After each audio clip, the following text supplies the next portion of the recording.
that your friend? Is that your friend, Mr. Burro?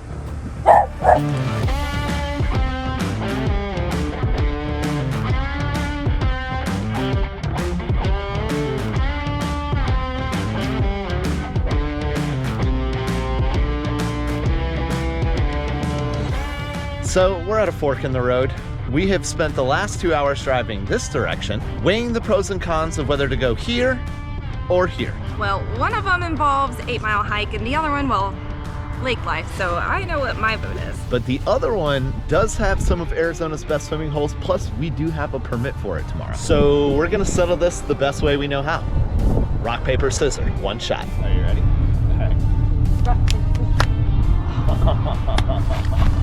Lake life, baby. Well, the only benefit of that is I don't have to drive anymore.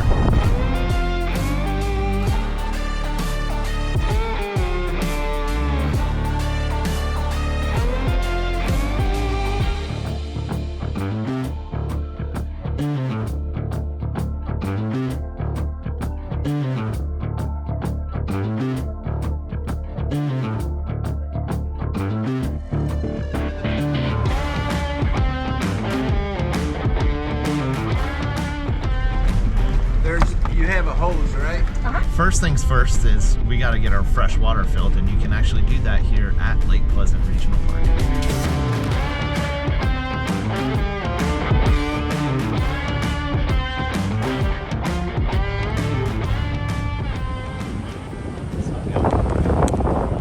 Entry into the park is only $7, but the water hookup is on the east side of the boat ramp area, and it's a little bit tricky. If you have something longer than a 20-foot hose, you're gonna be all right, but I'm at full stretch right now. There are actually 2 campgrounds here in Lake Pleasant Park. However, it's Thursday, we're going into the weekend, and it's that time of year where it's getting hot and people are trying to get near the water, so everything is booked. Instead, we're gonna be boondocking.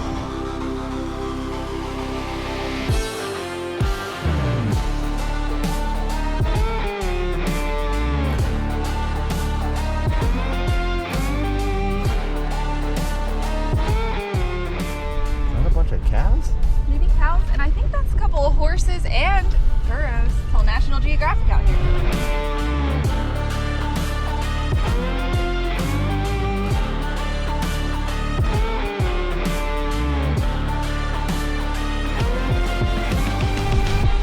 All right, we have arrived.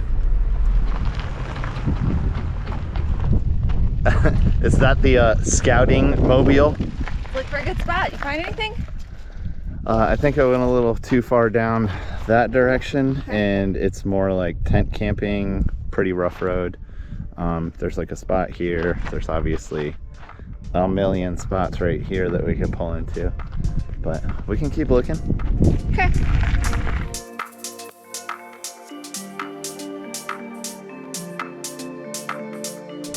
Victoria done scouted out a good one, it looks like. We do have some donkey droppings, but other than that, Pretty flat, good spot. yeah.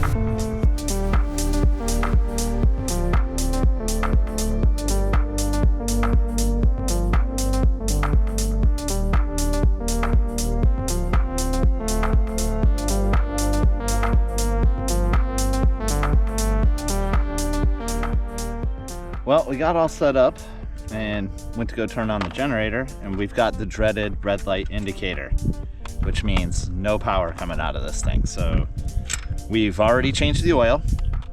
That's not it. We've started it, unplugged it, turned it off, started it again. That in some cases resets it, some people say. That didn't work. So now we're pulling things apart. We'll see what happens.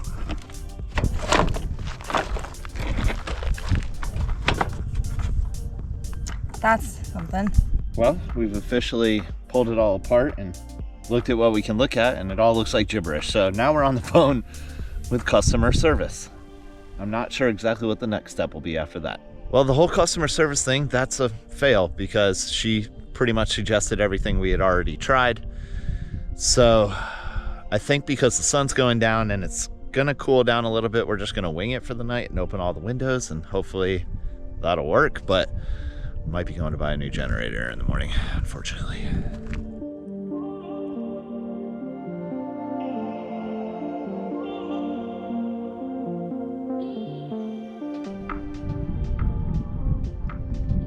That was another one way down there. There are a lot of burros back here, and they're making lots of noise. Hopefully they don't do that with my freaking windows open all night.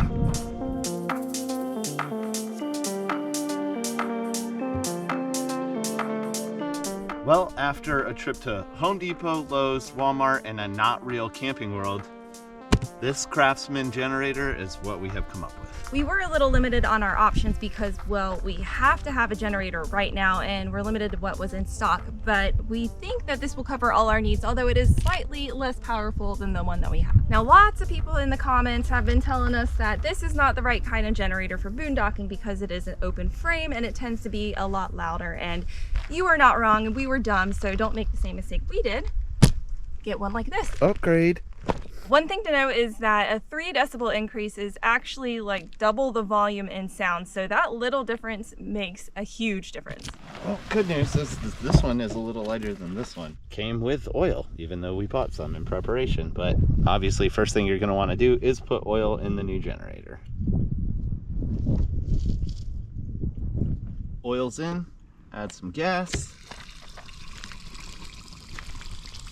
Unfortunately, this only holds 1 gallon, so our runtime is going to be a little less than this was, but hopefully it's a little more efficient in gas usage as well.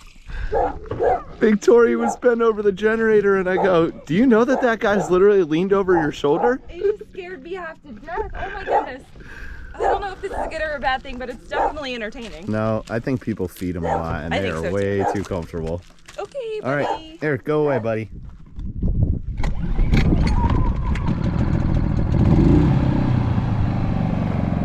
This thing is so quiet. Oh my god. Well, we also have nothing plugged in yet. But still.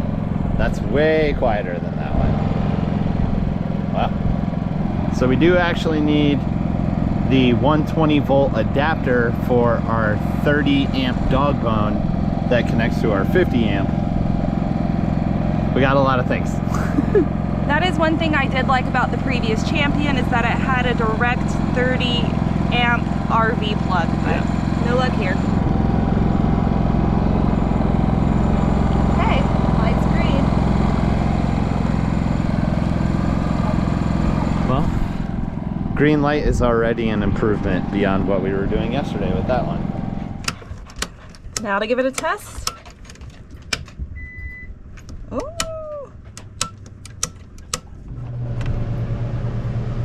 That's the AC. It works. He came over thinking he was about to get fed.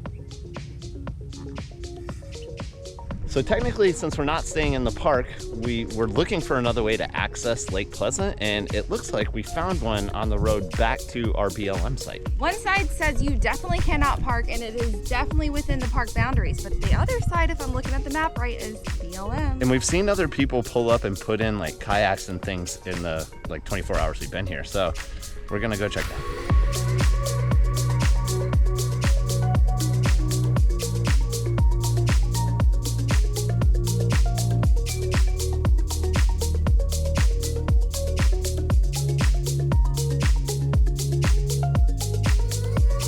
Kind of feels like we found the money spot because we are not the only people taking advantage of it. There's people out here fishing. We've seen several people pull their kayaks in.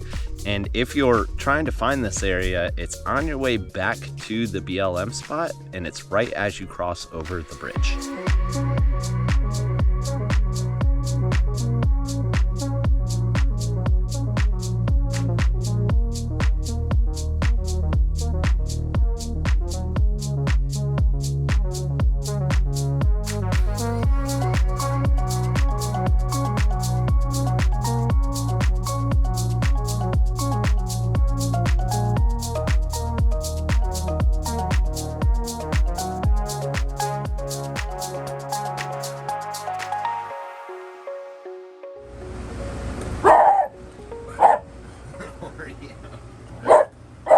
You don't know what to do in this situation, do you?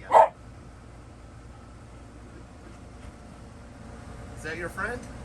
Is that your friend, Mr. Burro?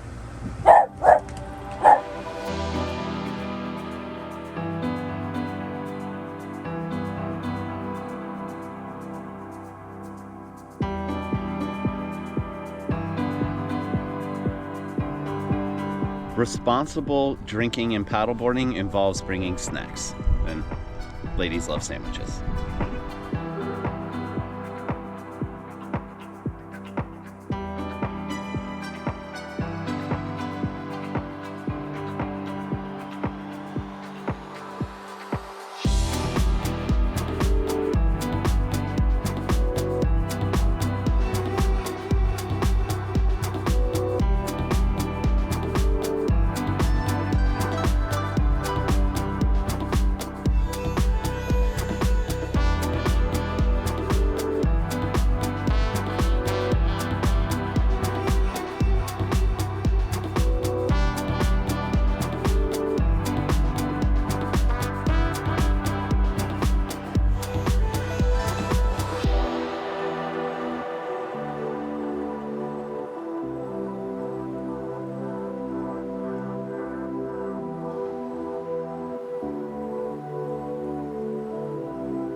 Old airstrip BLM camping is probably one of my favorite camping spots that we found here in Arizona, and I feel like these are becoming a little bit more and more far and few between because people end up trashing it, as we've seen. So make sure you pack it in, pack it out, don't ruin it for the rest of the people. So if you're anywhere in the Phoenix area and you're looking to cool down, Lake Pleasant is the perfect getaway. I mean, our friend Taylor didn't realize that it was only 20 minutes down the road and she was able to come out and meet us here. I will say though, she had just a regular car and it was a little bit difficult for her to get out here. I would definitely suggest a high clearance vehicle.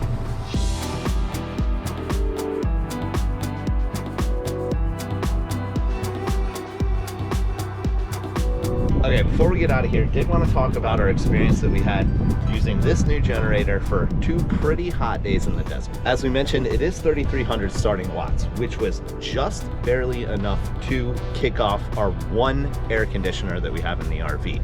And keep in mind, we did have everything else shut off, so there was no other draw at the time. And with the 2,500 watts, once the AC was actually running, we were able to kick on some other things to use. Now, we do have 2 concerns. One we already mentioned, which was the run time. It only takes about a gallon of gas, and we timed it out, and it's about 3 to 4 hours with the AC running. And that actually is a pretty big deal for us, because one of the main reasons that we need a generator is because when we're doing these boondocking situations and we run off and do an adventure, we want to make sure the dogs stay cool. Well, 3 to 4 hours kind of limits adventure time, you know, so we just really need to be mindful of that. Issue number 2, the AC reaches its desired temperature and shuts off, but then it gets hot in the RV and wants to kick back on. Well, there's a chance that this thing is going to get overloaded, especially if we have anything else turned on in the RV while we're gone. If we're not in the RV, that's a pretty big issue, so we're going to have to make sure that we set the AC super low while we're gone, hoping that it never reaches 60 degrees, you know?